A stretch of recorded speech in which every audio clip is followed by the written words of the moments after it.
बिस्मिल्लाहिर्रहमानिर्रहीम। अॼु असांजो टॉपिक आहे the 5 kingdom system of classification, lecture number 2, class 5। हाणे हिन जेको टॉपिक आहे 5 किंगडम सिस्टम ऑफ क्लासिफिकेशन, इन्ही खे शुरू करण खां पहिरियों असां कुझु हिन टॉपिक में जेके बेसिक कॉन्सेप्ट आहिनि उन्हनि खे सम्झण जी पहिरीं कोशिशि कंदासीं ऐं पोइ असां हिन टॉपिक खे शुरू कंदासीं।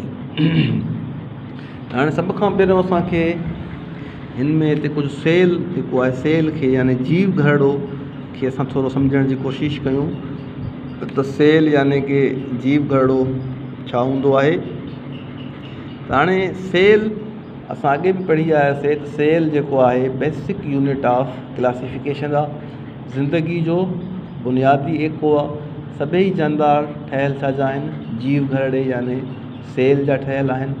ऐं सेल खे असां अखियुनि सां ॾिसी नथा सघूं, सेल खे खूर्दबीनी यानी माइक्रोस्कोप सां ॾिसिबो आहे। ऐं दुनिया में जेके बि जानदार आहिनि उहे सभई ठहियल छा जा हूंदा आहिनि, उहे सभई ठहियल हूंदा आहिनि सेल जा।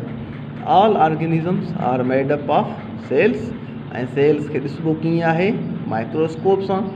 ऐं ॿियो पॉइंट इहो आहे त सेल जेको आहे यूनिट ऑफ स्ट्रक्चर, बनावट जो बि एको आहे ऐं यूनिट ऑफ फंक्शन ऐं कम जो बि एको हूंदो आहे। त बनावट मां छा मतिलबु आहे? बनावट जो मक़सदु इहो आहे त जेके बि जिस्म आहिनि, जेके बि बनावटूं आहिनि, चाहे ॿूटनि जा हुजनि चाहे जानवरनि जा हुजनि, उहे सभई बनावटूं ठहियल छा जूं हूंदियूं आहिनि, उहे सेल जूं ठहियल हूंदियूं आहिनि। सेल मिली करे हर बनावट खे ठाहींदो आहे। मिसाल तौरु असांजो हथु हिकु बनावट आहे, इहो बनावट ठहियल छा जो आहे, सेल जो आहे। असांजो पेर हिकु बनावट आहे, इहो पेर ठहियल छा जो हूंदो आहे, सेल जो। वणनि में जेका आहे थुड़ हिकिड़ी बनावट आहे, इहा थुड़ ठहियल छा जी हूंदी आहे, सेल जी ठहियल हूंदी आहे। त ऐं सेल जेको आहे फंक्शन जो बि एको आहे, माना कम जो बि एको आहे। त सेल सभई उहे कमु कंदो आहे जेकी कमु हिकु जानदार कंदो आहे। जीअं असां खाधो खाईंदा आहियूं त सेलनि खे बि खाधो खपे, उहे बि खाधो खाईंदा आहिनि। असां साहु खणंदा आहियूं त सेलनि खे बि ऑक्सीजन गैस खपे, उहे बि साहु खणंदा आहिनि। अच्छा, उन खां अलावा जेके ॿूटा ऐं जानवर आहिनि न, उन्हनि में सेलनि जी तादाद तमामु घणी हूंदी आहे, ट्रिलियंस ऑफ सेल। इंसान में, ॿूटनि में या जानवरनि में जेका सेलनि जी तादाद आहे उहा तमामु घणी हूंदी आहे। हाणे असां ईंदासीं सेल जा कहिड़ा कहिड़ा हिसा आहिनि। हाणे एनिमल सेल असां पढ़ियो बि आहे अॻे। एनिमल सेल जो जेको ॿाहिरियों परदो आहे उन खे चइबो आहे सेल मेम्ब्रेन। सी माना सेल, एम माना मेम्ब्रेन। ऐं एनिमल सेल जे विच में हिकिड़ो गोल जिस्म हूंदो आहे, उनखे चइबो आहे न्यूक्लियस। छा चइबो आहे उनखे? सेल जे विच में जेको गोल जिस्म आहे उनखे न्यूक्लियस। सेल मेम्ब्रेन ऐं न्यूक्लियस जे विच में हिते हिकिड़ी जेली वांगुरु शइ रखियलु आहे। इहा जेका जेली वांगुरु शइ आहे इन खे चइबो आहे साइटोप्लाज़म। ऐं इहो तव्हांखे ख़बर हुजे त इन साइटोप्लाज़म में सेल जा उज़वा रखियलु हूंदा आहिनि। साइटोप्लाज़म में सेल जा उज़वा रखियलु हूंदा आहिनि। त एनिमल सेल जा 3 हिसा आहिनि। ॿाहिरियों परदो सेल मेम्ब्रेन, विच में गोल जिस्म न्यूक्लियस ऐं साइटोप्लाज़म जेका हिकिड़ी जेली वांगुरु शइ आहे। इहा साइटोप्लाज़म रखियलु किथे आहे? हिन सेल मेम्ब्रेन ॿाहिरें परदे ऐं हिन न्यूक्लियस जे विच में जेको एरिया आहे, जेको इलाइक़ो आहे, जेको जेली वांगुरु आहे, इन खे साइटोप्लाज़म चइबो आहे। हाणे इहे त 3 हिसा थी विया एनिमल जे सेल जा।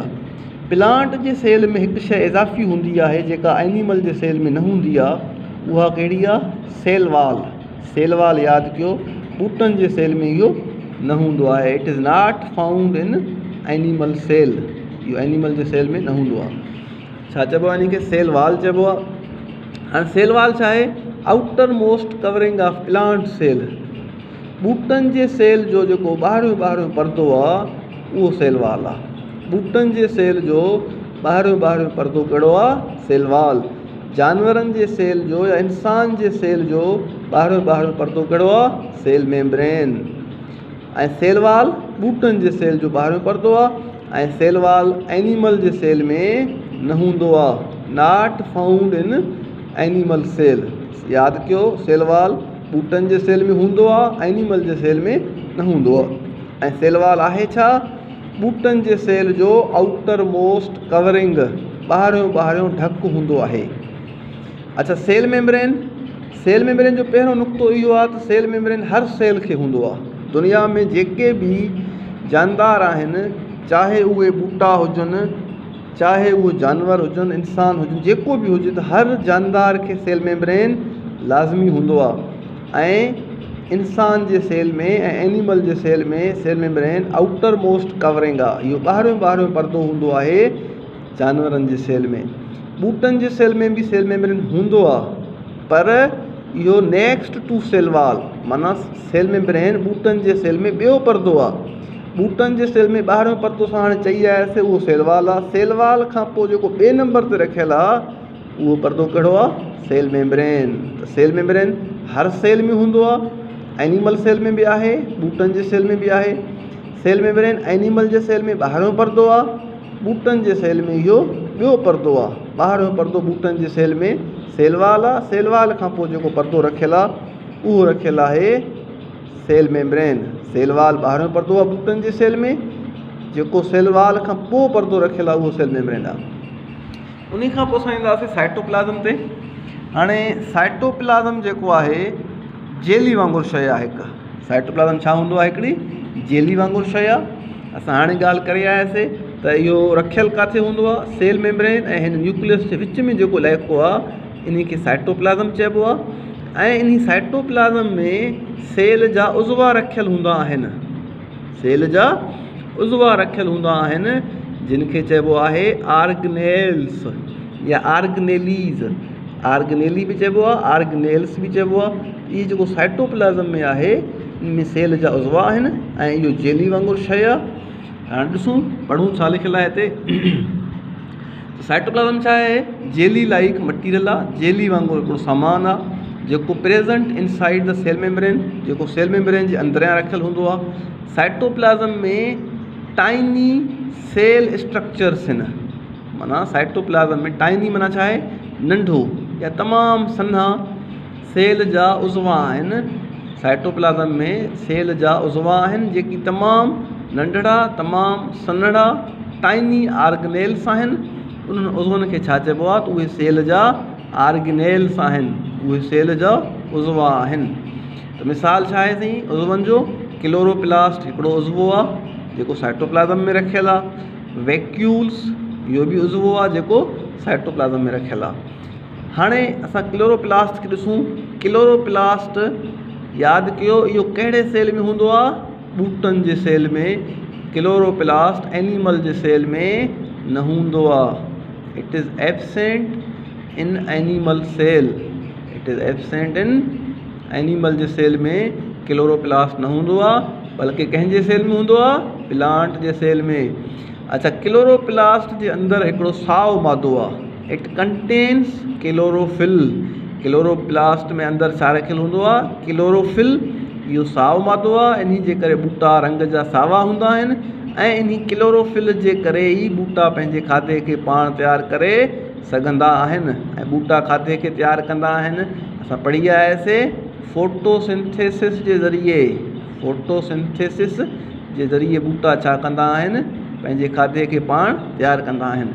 त छा साईं क्लोरोप्लास्ट छा आहे? प्लांट सेल में हूंदो आहे। क्लोरोप्लास्ट में साओ मादो क्लोरोफिल आहे। क्लोरोफिल छा कंदो आहे? सिज खां जेका तवानाई थी अचे, इन्ही तवानाई खे क्लोरोफिल जज़ब कंदो आहे, पकड़ींदो आहे, ट्रैप कंदो आहे। सिज वारी तवानाई खे क्लोरोफिल पकड़े करे ॿूटा पोइ उन मां पंहिंजे खाधे खे तयारु कंदा आहिनि। प्लांट इन तवानाई खे इस्तेमालु करे पंहिंजे लाइ खाधे खे तयारु कंदा आहिनि। उन खां अलावा ॿियो जेको हिसो आहे न्यूक्लियस। न्यूक्लियस छा आहे?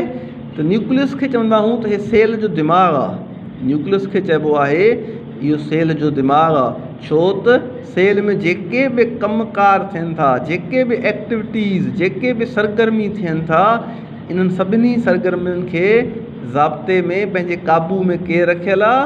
न्यूक्लियस रखियलु हूंदो आहे। त न्यूक्लियस खे छा चइबो आहे? इहो कंट्रोल सेंटर आहे। Control centre of cell. इहो सेल जे हर कमकार खे पंहिंजे काबू में रखियलु आहे। इन खे सेल जो दिमाग़ बि चइबो आहे। उन खां पोइ असां ईंदासीं त फोटोसिंथेसिस छा आहे।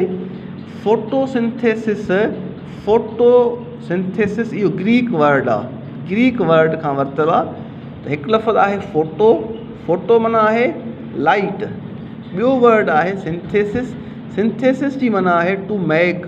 त फोटोसिंथेसिस छा थियो, उहो अमल जंहिंमें लाइट खे, रोशनी खे इस्तेमालु करे खाधे खे तयारु कजे, उहो अमल कहिड़ो आहे, फोटोसिंथेसिस। ऐं फोटोसिंथेसिस कहिड़े ॿोली खां वरितल आहे, ग्रीक ॿोली खां। ग्रीक माना यूनानी ॿोली खां वरितल आहे। अच्छा, हाणे व्हाट इज़ फोटोसिंथेसिस? इहो हिकिड़ो अमल आहे, इहो हिकिड़ो प्रोसेस आहे। छा थींदो आहे हिन प्रोसेस में? हिन प्रोसेस में जेके ॿूटा आहिनि इहे पंहिंजे फूड खे तयारु कंदा आहिनि, पंहिंजे खाधे खे तयारु कंदा आहिनि। ऐं कहिड़नि शयुनि खे इस्तेमालु करे ॿूटा खाधे खे तयारु कंदा?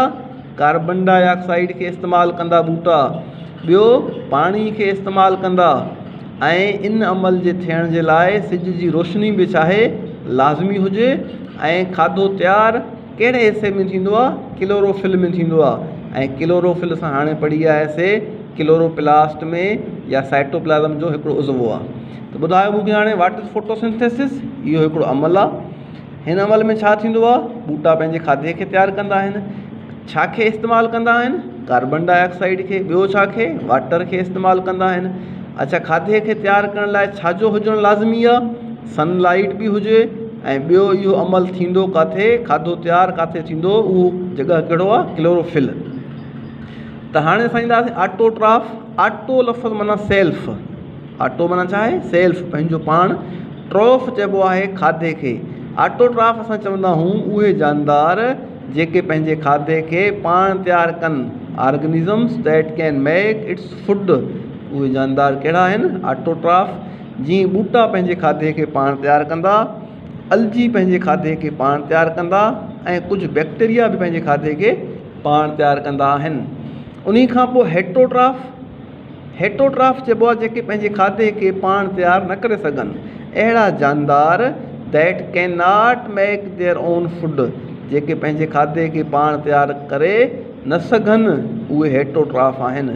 जीअं जानवर पंहिंजे खाधे खे पाण तयारु न कंदा आहिनि, इंसान पंहिंजे खाधे खे पाण तयारु न कंदा आहिनि। ऐं फंजी, यानी कि फंगी बि पढ़िबो आहे, फंगी, इहे पंहिंजे खाधे खे पाण तयारु करे नथा सघनि। हाणे ॾिसो, इंसान त पंहिंजे खाधे खे तयारु पाण न कंदो आहे, पचाईंदो पाण आहे। इंसान खाधे खे पाण तयारु न कंदो आहे, बल्कि पंहिंजे खाधे खे पचाईंदो पाण आहे। जीअं तव्हां ॾिसो, असां जेकॾहिं मानी पचाईसीं त मानी कणक खां आयो, अटो ऐं कणक ठहियो। त अटे खे कंहिं पैदा कयो, कणक पैदा कयो। ऐं कणक किथां खां आया, ॿूटनि खां आया। त इंसान पंहिंजे खाधे खे पचाईंदो पाण आहे, बल्कि खाधे खे तयारु पाण न कंदो आहे। माना ॿियनि जो तयारु कयल खाधे खे इंसानु खाईंदो आहे। हेटोट्राफ छा खे चइबो आहे, जेके खाधे खे पाण तयारु न करनि, ॿियनि जे तयारु थियल खाधे खे खाइनि। उन खां पोइ असां ईंदासीं parasite.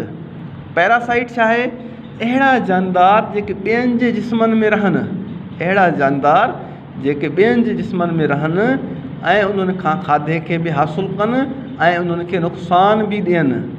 N organism that lives on or inside another organism, अहिड़ा जानदार जेके कंहिं ॿिए जे जिस्म जे मथां रहंदा या कंहिं ॿिए जानदार जे जिस्म जे अंदरां रहंदा ऐं उन खां खाधे खे हासिलु कंदा ऐं उन खे नुक़सान बि पुॼाईंदा। अहिड़ा जानदार कहिड़ा हूंदा आहिनि, पैरासाइट। मिसाल तौर सां पैरासाइट छा कंदा, गेट्स फूड फ्रॉम होस्ट, जंहिं जिस्म में रहिया। मिसाल तौर हिकिड़ो माण्हू आहे, उनखे मलेरिया जी बीमारी थी पई आहे, त हाणे हिकिड़ो पैरासाइट आहे, उहो छा कंदो, इंसान जे जिस्म में रहे थो, उन खां खाधे खे हासिलु करे थो ऐं उन खे बीमार थो करे। त होस्ट चइबो आहे मीज़बान खे, होस्ट चइबो आहे मीज़बान खे। जीअं बैक्टीरिया जेकॾहिं कंहिं जिस्म में घिरी आयो त बैक्टीरिया महिमान आहे ऐं जंहिं जिस्म में घिरी आयो उहो होस्ट यानी मीज़बान आहे। त पैरासाइट छा आहे, अहिड़ो जानदार जेको ॿियनि जे जिस्म में रहे, उन खां खाधे खे हासिलु करे ऐं उन खे नुक़सानु पुॼाए। हार्म्स इट, जंहिं जिस्म में रहियो उते उनखे नुक़सानु पुॼाईंदो, उनखे बीमार बि कंदो। त हाणे कुझु बैक्टीरिया, जीअं बैक्टीरिया बि असांखे बीमार कंदा आहिनि, बैक्टीरिया बि पैरासाइट थी सघनि था। ऐं कुझु फंगी या फंजी इहे बि जेके आहिनि पैरासाइट हूंदा आहिनि ऐं इहे बि असांखे बीमार करे सघनि था। उन खां पोइ आहे सेप्रोफाइट। सेप्रोफाइट चवंदा हूं उहे जानदार जेके डेड ऑर्गेनिज़म्स खे इस्तेमालु कनि पंहिंजे खाधे जे लाइ। Those organisms that lives on dead organisms, उहे जानदार जेके मुर्दा शयुनि जे जिस्म तां खाधे खे हासिलु कंदा ऐं उन्हनि जे मथां रहंदा ऐं उन्हनि खे टोड़े करे उन्हनि खां खाधे खे हासिलु कंदा, अहिड़ा जानदार कहिड़ा हूंदा आहिनि? सेप्रोफाइट। सेप्रोफाइट छा आहिनि? उहे जानदार जेके ॿियनि जे जिस्म जे मथां रहनि ऐं उन्ही खां खाधे खे हासिलु कनि। यादि कयो, सेप्रोफाइट हमेशह मुर्दा शयुनि खे खाईंदा आहिनि। सेप्रोफाइट उहे जानदार आहिनि जेके डेड ऑर्गेनिज़म खे, मुर्दा शयुनि खे खाईंदा, त उहे जानदार कहिड़ा आहिनि? सेप्रोफाइट आहिनि। जीअं फंगी या फंजी, इहो मुर्दा शयुनि खे खाईंदो आहे। मुर्दा शयुनि मतिलबु छा? जेके पन वग़ैरह आहिनि या को जानवरनि जो का शइ ख़राबु मादो जेको एनिमल्स खां ख़ारिज थियो, उनखे बि इहे फंजी खाईंदा आहिनि। सेप्रोफाइट कहिड़ा जानदार? जेके मुर्दा शयुनि खे खाइनि, पंहिंजे खाधे तौरु इस्तेमालु कनि, इहे जानदार आहिनि सेप्रोफाइट। ऐं पैरासाइट उहे जानदार जेके ॿियनि जे जिस्मनि जे मथां बि रही सघनि था ऐं जिस्मनि जे अंदरां बि रही सघनि था ऐं उतां खां खाधे खे बि हासिलु कंदा ऐं बीमार बि कंदा। Thank U very much.